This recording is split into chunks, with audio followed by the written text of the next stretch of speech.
When the house of the old local widow Lydia is going up in flames, everybody watching is expecting the firefighters to put a quick halt to this when they arrive. And they intend to do so at first. But when neighbor Tim, who had just rescued Lydia out of the house, tells them what's inside, they all put down their fire hoses. It is better if this house burns down to the ground. By the time the fire truck finally arrived at the house, the whole roof was almost fully on fire and flames even came out of the windows.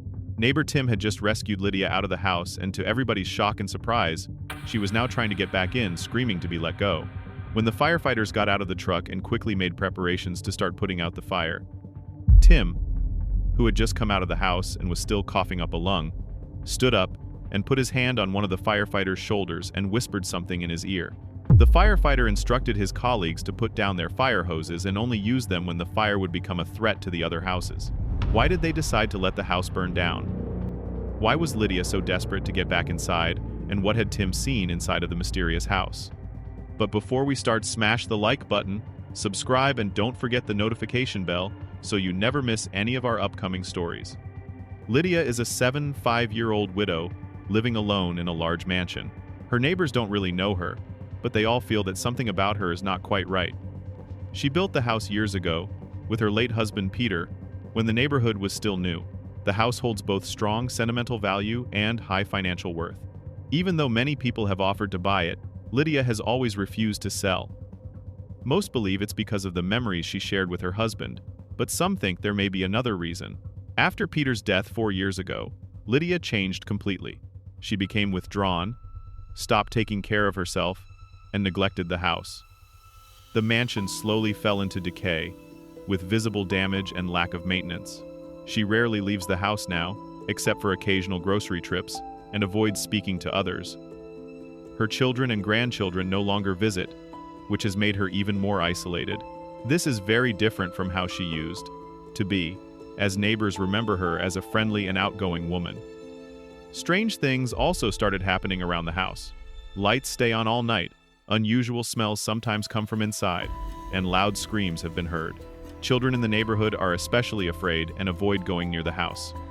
With the curtains always closed, no one can see what is happening inside. Rumors continue to grow, and some neighbors are now considering calling the authorities, fearing that something serious might be going on. Neighbors had long believed there was something unusual about Lydia and her late husband Peter.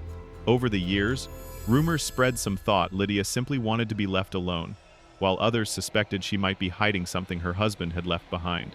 Peter had been a very private man who traveled often to places like South America and Africa. He rarely spoke about these trips, except with Lydia, and she never shared anything either. What stood out to neighbors was that he always left with one old suitcase and returned with two, raising quiet suspicions about what he might have been bringing back home. After his death, people stopped thinking about it until Lydia herself began to change. As time passed, she became increasingly isolated and withdrawn, no longer resembling the woman neighbors once knew. She neglected both herself and her home. She wore what looked like pajamas, avoided eye contact, and only left the house occasionally for basic errands like groceries or laundry. Her condition suggested she was no longer taking proper care of herself, and the house around her slowly fell into visible decay. Neighbors who once knew her as friendly and outgoing were now met with silence whenever they tried to approach her. Concern grew, but no one could break through her isolation. Even when her neighbor Tim contacted her children, hoping they would step in, they refused to help, saying they wanted nothing to do with her anymore. At the same time, strange details about her behavior and the house added to the mystery. The secrecy, the neglect, and the lingering rumors about Peter made people believe Lydia was hiding something. Despite their concern, there seemed to be no clear way to intervene. Everything remained quiet until one night when the situation suddenly escalated. Tim was asleep with his window open when he woke up to the strong smell of smoke. Alarmed, he immediately checked his surroundings, thinking the fire might be in his own home. But when he looked outside, he saw flames coming from Lydia's house. Without hesitation, he rushed over to help. The house was already filling with smoke, but Tim managed to force the old door open and make his way inside. Visibility was low, and the fire was spreading quickly, yet he pushed forward, determined to find her. Believing Lydia might be upstairs, Tim rushed toward the staircase and made his way through the smoke-filled house. When he reached the upper floor, he saw several rooms, but one door was closed. Assuming it was her bedroom, he knew he had no time to waste. He opened the door, and what he saw shocked him completely. Moments later, as the fire grew worse and the structure of the house began to weaken, Tim managed to get Lydia out just in time. Firefighters arrived as the flames consumed more of the building. But instead of being relieved, Lydia reacted in a way that stunned everyone. She screamed and struggled, trying to break free and run back into the burning house, as if something inside mattered more to her than her own life.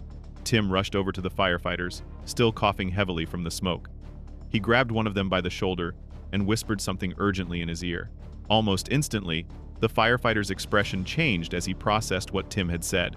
The firefighter, Max, quickly instructed his team to hold back.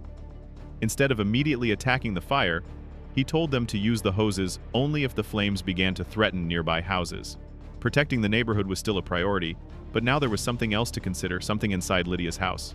Max informed Lydia that they would have to enter the building and that she needed to stay outside until the police arrived for questioning. At that moment, Lydia's behavior shifted dramatically. She began begging Max not to let anyone go inside. She insisted that something horrifying was in the house and warned that the firefighters could get hurt. Despite her fear, Max made the decision to proceed and ordered his team to enter.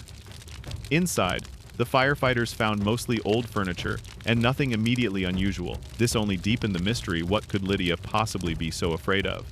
When Lydia heard they planned to check upstairs, she pleaded with them again to stop. But Max ignored her warnings and sent a team to investigate further. As the firefighters reached the top of the stairs, they found the area heavily engulfed in flames. The situation was becoming more dangerous. Yet they continued, determined to understand what had caused Lydia's panic. Through their radios, they were warned that the structure was weakening and could collapse at any moment. Time was running out, and hesitation began to spread among the team. Despite the danger, one firefighter named James decided to keep going. He was determined to uncover the truth before it was too late. As he moved down the hallway, he noticed something strange. While flames covered most of the area, one room was releasing thick, dark smoke far heavier than anywhere else. Sensing that this might be the source of Lydia's fear, James approached the door and pushed it open. At first, he couldn't clearly see what was inside. But when he stepped closer, everything changed. A wave of shock ran through him, and he immediately shouted, "Lydia was right. Call the police and evacuate the area now." James was deeply shaken. He had never encountered anything like it before, but he knew it was extremely dangerous. Keeping his distance, he focused on warning the others to prevent anyone from getting hurt. He quickly contacted his team and urged them to inform Max. Though clearly frightened, he remained focused on ensuring everyone's safety. Max reacted immediately. He ordered the police to be called and instructed that the surrounding area be cleared. At last, he understood Lydia's fear and why she had avoided seeking help for so long. When the police arrived, they began questioning Lydia. She seemed confused and overwhelmed, but answered as best as she could. When asked how long the danger had been inside the house, she revealed it had been there for over a year. Hearing this, the police realized the situation was far more serious than they had imagined, and that it could pose a major threat to everyone nearby. The police and firefighters evacuated the entire neighborhood after discovering that something extremely dangerous was inside Lydia's house. The situation was no longer treated as a simple fire, but as a potential environmental threat.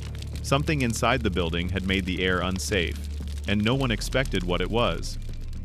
Because the danger was beyond what local teams could handle, authorities called in a specialized biohazard unit. This team was trained to deal with long-term contamination and toxic substances. They entered the unstable, burning structure quickly, knowing the building could collapse at any moment. Inside, they moved carefully through smoke, fire damage, and crumbling walls until they reached the affected room. What they discovered was unexpected: a severe outbreak of toxic black mold that had been growing for years. The team immediately reported it as highly dangerous and ordered a full evacuation. The mold posed a serious risk because it could spread toxic spores through the air, especially if disturbed. This explained why Lydia had been so afraid and secretive. After assessing the situation, experts concluded that the safest solution was to allow the fire to consume the house completely, as extinguishing it could have spread the contamination further through steam and air currents. Once the fire was over and the area was declared safe, Lydia had nowhere to return to. However, The community quickly stepped in to help her. Neighbors organized support, offered temporary housing, and even started a crowdfunding effort to assist her recovery. Soon after, Lydia's son returned when he heard what had happened. He immediately took responsibility for his mother's well-being and arranged for a new house to be built on the same land where the old one once stood. Before moving forward, Lydia chose to return one last time to the remains of her home for closure. The house she had shared with her husband for decades was gone, but she found comfort in the memories that remained. Only 2 items survived the fire: her husband's wedding ring and a framed photograph, which she treasured deeply. Shortly after, police revealed that the fire had not been accidental. It had been deliberately started by an arsonist. When asked who might want to harm her, Lydia had no answers. The investigation eventually led to fingerprints that matched a known pyromaniac. Authorities confirmed he was responsible for multiple fires in the area, meaning Lydia's house had not been personally targeted. He was arrested and charged with several crimes, including other arson cases. In the years that followed, life slowly stabilized for Lydia. She moved in with her son Stephen, who made it his priority to care for her and ensure she never had to live in unsafe conditions again. Despite everything that had happened, the experience ultimately brought them closer, and together they began rebuilding their lives. Lydia was very grateful that Stephen decided to take care of her. On top of that, she went to a local gathering in the community center of her town every week. She built some good social connections. This made her feel like she wasn't lonely anymore. Who knew that one fire could cause so much good instead of bad? Lydia had the time of her life. She was happier together with Stephen than she had been in whole her life. This one incident completely changed her entire world. She suddenly had social connections, her son back, and nothing to worry about. This meant the world to her. Peter just looks her in Sarah's eyes for a while without saying a word. Then he hugs Sarah. While Sarah is hesitant for maybe a second, she can't help but hug him back with everything she got in her, both crying their eyes out. When Sarah's parents arrive, they still have not let go of each other yet. Stephen married the love of his life. Sarah, she got pregnant with his child. One night, the phone rang. Lydia was quickly admitted to a premium hospital. But after some research, it became obvious there was nothing they could do anymore. Lydia was diagnosed with an extremely aggressive cancer and would only have a short time left to live. The hospital could only make her comfortable until the inevitable end. Peter was shocked and heartbroken. It felt like he was losing everything in his life. Would he ever be able to recover from this? When Lydia passed away, Stephen took it upon himself to organize the funeral. It was a simple yet personal ceremony, just like Lydia had wanted. Stephen had spent his last money on the funeral to honor his mother. He was shocked and happy when he read her last will with Sarah. A couple of days later, Stephen and Sarah were invited to Lydia's lawyer's office to discuss her will. Lydia had been a very happy woman, but never rich, and she had already her last money to Stephen. She stated in her will that she wanted everything to be transferred into a fund for her granddaughter's future. After a couple of years living together happily, Lydia passed away. She and Stephen lived a great life together. Stephen was happy that he took care of his mom. In the meantime, Sarah gave birth to their daughter, who they named after his mom. The memory of Lydia would live on in his daughter. Thank you for watching. If you like this story, don't forget to hit the like button, subscription, and ring the notification bell so you never miss our upcoming stories.